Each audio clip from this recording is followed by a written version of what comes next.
Hi everybody and welcome to Lost Genre Reddit Stories. On this video, I've got a very interesting story from the subreddit Personal Finance, with additional context and extended update. So if you want to get started with the story, then just go ahead and use the timestamps below the video. I'd also like to give a big shout out to all my supporters and the new members that have been coming in. It makes a huge difference and it really means a lot to me, so thank you very much. Now, let's get started with the story. This post is from the subreddit Personal Finance and it's by user Throwy342. Just got out of prison and owe so much money. I went to college and graduated, but went to prison soon after, about 18 months ago.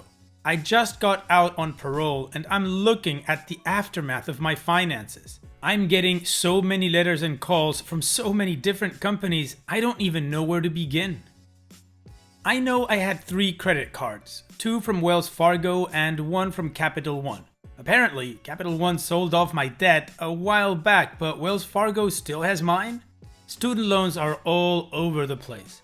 I know I took out some personal loans through Discover, but I'm lost as who are all the companies, or just one company, that holds all my regular student debt from the university. I know at some point my loans started coming through another federal company because of some changes in the law, but I'm completely lost. I just got a big pink letter saying my student loans are about to default. While I was in prison, some student loan company found me and sent me a letter, and I was able to defer it for a year, but that time has passed a few months ago. Right now, I'm jobless and I'm crashing at a friend's house, but I'm aware of how serious a student loan default is. This is all beyond what I'm mentally capable of handling right now. I just went through a stockpile of letters that were saved in the past year and I'm too overwhelmed to even know what to do first. What can I even do? Even if I had some crappy job, I'm an engineer by education. My first concern is a roof over my head and food. I don't even know what to tell these people when I finally figure out the mess of who the hell I actually owe and what. Please help me. I stayed out of trouble in prison and continued studying and tried to study programming to maybe get a web dev job on the side. I want to do the right thing and get out of this endless black hole. So at this point in the video, I would normally give out a commentary regarding the situation and my opinion. But in all honesty, I am absolutely ignorant about the topic and the situation that OP is going through, so anything I say would be pointless. So I'm just gonna move on to the community comments to see what kind of advice they gave OP. Of course, if you have an opinion, go ahead and put it in the comments section. Then I'm gonna give you guys a bit more context taken from OP's responses in the comment section, and after that, we'll take a look at the update 1 year later. So now, let's continue with the community comments. Alinon72 says, forget about the bills. I don't say that often, but your first priority is getting stable employment, shelter, food, and lights. The accounts are in collection already, many of which have been discharged. Your credit is likely poor already. There is no sense stressing out about this at this point in time. It will only hinder you. User Error 404 says, well, as a felon, conspiracy to commit embezzlement, guilty plea for 3 other charges, and an engineering student, I was literally in your shoes 5 years ago. My priorities were get a job, get a car, get food, get a gym membership, get a house. The job is a self-explanatory idea. The car is to live out of, temporarily. Food is also self-explanatory. Gym because they have showers 90% of the time and can be as cheap as $10 a month. Heck of a lot less than truck stop showers or a water bill. Physical fitness is also very calming for me. The house is the end game for the short term. Set all the bills back until you have a frame and roof over your head and good plumbing under your rear. Career advancement was a big thing. Went from making around $6 an hour to right under 19 just by staying motivated. Just because you are among the previously incarcerated doesn't mean you can't get a good job. In the end, pay off the highest interest first. I owed almost $44,000 and now I'm down to $12,000 with my house paid off and my car paid off as well. Some financing will be an issue for larger loans and for renting apartments and other things. Bankruptcy is always an option, but you're already fighting the odds. I considered it and I'm very happy I didn't do it. Litecoin Miner 123 says, get a job and a roof over your head. Without those, there is literally zero point in worrying about whether Discover will get paid or not. They can wait. The most important thing is getting your life back in order and getting back into normal life so you don't end up back in prison. Good luck, OP. OP's edit. I spent the last hour reading through every comment here, and I think getting a free credit report to see who I owe, since I haven't really had an address or phone, would be a good first step. I should have said my debt is mainly student loans, 80,000 public, 20,000 private, best guess. And my credit card debt is about 6 to 7,000, so I'm really iffy about declaring bankruptcy, but I will at least talk to a lawyer and learn more about the best route to take. Lastly, I got a lot of positive PMs and comments, and even that small boost from a message from an internet stranger gives me hope when I let something like this bring me down. I hope one day I can post an update saying I got a great job, beat the statistics, and give hope to other felons who are trying to do the right thing. It was definitely a life-changing experience and has changed my views about the prison system in general. Thank you very much. So the community advice is mostly about OP settling himself down before thinking about paying anything. Figuring out how much he owes and to who is also a very important first step. Then getting the job and all that other stuff before starting to pay off anything. So now let's take a look at some of OP's responses that I curated in order to give you guys more context. So, to give you some context on my background, the reason I went to prison is harassment. I went through a bad breakup 6 years ago and I didn't go to court until 18 months ago. It was a second offense. I may have called one too many times while intoxicated. I called a lot. Got charged and still did it. My lawyer said, don't worry, I would get probation. But it must not have been my lucky day because I got 3 years instead. Got out in 15 months for good time and parole. Looking back, I feel embarrassed for my actions, so thinking of even having to bring it up in an interview is stressful to say the least. I've definitely changed a lot since I committed my crime 6 years ago. I felt a little out of place when I was in prison, to say the least. And I think being in the environment I was in and never succumbing to any of the negativity while I was there has proven to me I am on the right path. However, some days are better than others. It's been a wild ride going from worrying about getting hurt 24/7, then immediately to worrying about money 24/7. Regarding my education, as I mentioned in the post, I'm an engineer, electrical. I was mainly interested in power and control systems. I learned to program while in college and looked into web development a little before I went in. I've been out for 2 months now and got into Free Code Camp and am learning Vue, Express, SQL, etc. Man, web development has changed in the last year and a half. It has definitely been harder than I thought adapting back. I can't imagine being in for a decade or more and have to do this. It doesn't help that everyone expects me to get right back into the swing of things and pay all this money. There are resources for felons, but every one of them is like, you are set because you have a degree in engineering. But I don't feel set. Many guys may only have a GED, but at least they aren't crazy in debt. I know it's not the end, but it's hard not to be reminded every day by calls and emails and have that bring down your mood constantly. About my finance issues, I dropped by a friend's house that was getting a lot of my mail and she had a bag full of letters from collection companies. I opened a PNC bank account. The lady at Wells Fargo couldn't even access my account information because it had been late for so long that it's all locked out. My father told me I should file for bankruptcy, but that seems like such an end of the line thing. I tried calling a collection company for my Capital One debt. I told her my position and said what would happen if I declared bankruptcy.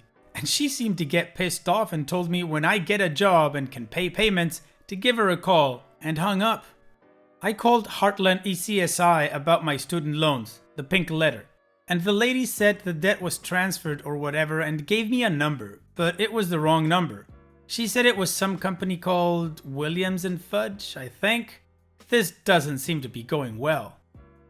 Now, besides the money issue, I feel embarrassed that I am now a felon and it has taken a toll on my self-worth. I worry about my future, settling down with someone and starting a family. I'm scared to meet a woman just to be looked at with disgust when I tell her I'm a felon. I do want to do right, and I hope to find someone who can look past what I've done and see me for who I am now. It is rougher than I thought it would be, but deep down, I know I'll make it. And that's all the context I could get from the comment section. So now we truly understand OP's story and his problem, but we still don't know what he's gonna do. The advice he got from the community, like we said, was pretty clear and pushing towards him being stable before trying to pay off anybody. So now we're gonna move on to the update, which I've also curated with responses from the comments to give you guys the best context. And this update is from 1 year after the original post. So let's move on with that. It's been a year since I got out of prison and thought about updating for a few months, but wanted everything to be absolutely settled before I did. Now, before I start, I'd like to say that as someone who never thought he would end up in prison, it is a very dark place and I have immense respect for anyone who is able to get out of our very broken justice system with a positive light and works hard to do right when they get out. r/xcons, although small, can be a valuable place to get help. Now onto the update. I ended up moving to a more tech-friendly city and the job search was still rough. I actually got a job offer 2 weeks after moving and was so excited to start. They asked about my background and I was totally honest with them. After some discussion, they still wanted to hire me, but then a few days later, I got a call saying HR wouldn't allow it. I was pretty beat up. Over the next few months, I got a few interviews and job offers, but anytime the background check came up, I was denied. The only thing worse than not having a job is knowing you have the skills to get hired, but something like this holds you back. I'm not going to lie and say it was easy. I broke down some nights, but picked myself up the next day and put out my application again. I worked at a restaurant to make some kind of money, and it was rough. I was coming home with $10 sometimes and wondered if this was really going to be my life. I continued to get calls from debt collectors, but ignored them every time. At the end of September, I was having a particularly rough week, making no money at work, serving tables, and had a job interview lined up. I didn't really have much hope for this job, but figured screw it. Later that day, they told me I had the job, but at that point, it didn't even bring me excitement, as I've heard that line before. I did the usual background check and waited for the fatal call. A call came that Friday, and I was told I was to start on Wednesday of next week. I was confused and in disbelief. Every day for a few weeks, I expected someone to call me or pull me to the side of work and tell me that there's been a mistake. For the first 3 months, I never even brought anything to put on my desk because I figured it was any moment now. I worked there making more in a week, sitting at a desk, doing what I loved to do, than I was busting my butt for an entire month at a restaurant. Finally, one day in January, I was pulled to the side. The hiring manager asked me to see him in his office, and he had a pretty serious look on his face. He sat me down and told me I've been doing very well these past couple of months. My supervisors are impressed with how fast I've caught on, and they decided to give me a promotion. I was blown away. So here I was, 4 months into a job, and I was offered a promotion with a great raise. I still work hard every day there. I study up and learn more and try to improve myself with programming every day. I look back at those few months where I was job searching and know that I made it as far as I did because even on days I was so depressed I didn't even want to get out of bed, I still got up and tried. What else could I do? I've seen the self-defeating attitude far too many times while I was in prison. And I believe that even if you never do get a break your entire life, you'll know you lived your life trying instead of hating the world. I still worry about the future, but for now, I want to work here for a while and get as much experience and time behind me as possible, so my criminal history will pale in comparison to my skills and drive to succeed. I even managed to get a pretty good girlfriend who knows all about my past, and we've been dating for 5 months. She's supportive and is proud of how far I've gotten and how much I still do to make sure my past does not define me. She accepts me for who I am now and doesn't judge my past. We both still work hard to better each other every day. I've helped a number of people start on their programming careers, and I have even given presentations for newcomers. Have I gotten some backlash? Yes, but screw those people.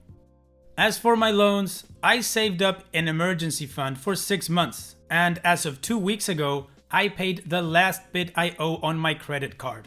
I still have a mountain of student debt, but I'll pay it off bit by bit. I don't get any more calls about money I owe, and well, life is alright. I hope anyone who is in a similar situation as me can look at this and know someone in the same boat as you has made it through and succeeded.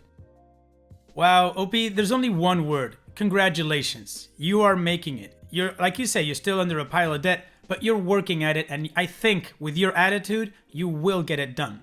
Personally, I haven't been in OP's exact situation, but it has happened to me twice in my life that I've had to reinvent myself because my life has been completely derailed. Once at 19 and the other at 35. On the first one, I remember my dad coming to me and trying to comfort me, and he said, "It's not about aptitude, it is attitude." I took that to heart, and after 6 years, I was able to turn my life around, reinvent myself. And at 35, I had to do it again, only this time I didn't spend too much time wallowing in self-pity, and I just went at it from attitude. And that time, it only took me 3 years to get it done. So I absolutely believe that OP will achieve his goal, and I totally agree with his perspective and outtake on life. So I'll just finish up saying, all the best OP, and take care. And it's that time that we've reached the end of the video. I hope you enjoyed today's stories. I certainly did reading them to you. So if you did, then go ahead and give the video a like, and don't forget to subscribe to the channel and become a member of our Discord community that just keeps growing, and it is fantastic. And like I said in the beginning of the video, all of the relevant links are in the video description below, so be sure to check them out. And finally, I'd like to thank you all for taking the time to watch this video. It really does mean a lot to me that you guys enjoy this content, so thank you once again. And having said all that, I will see you guys in the next video.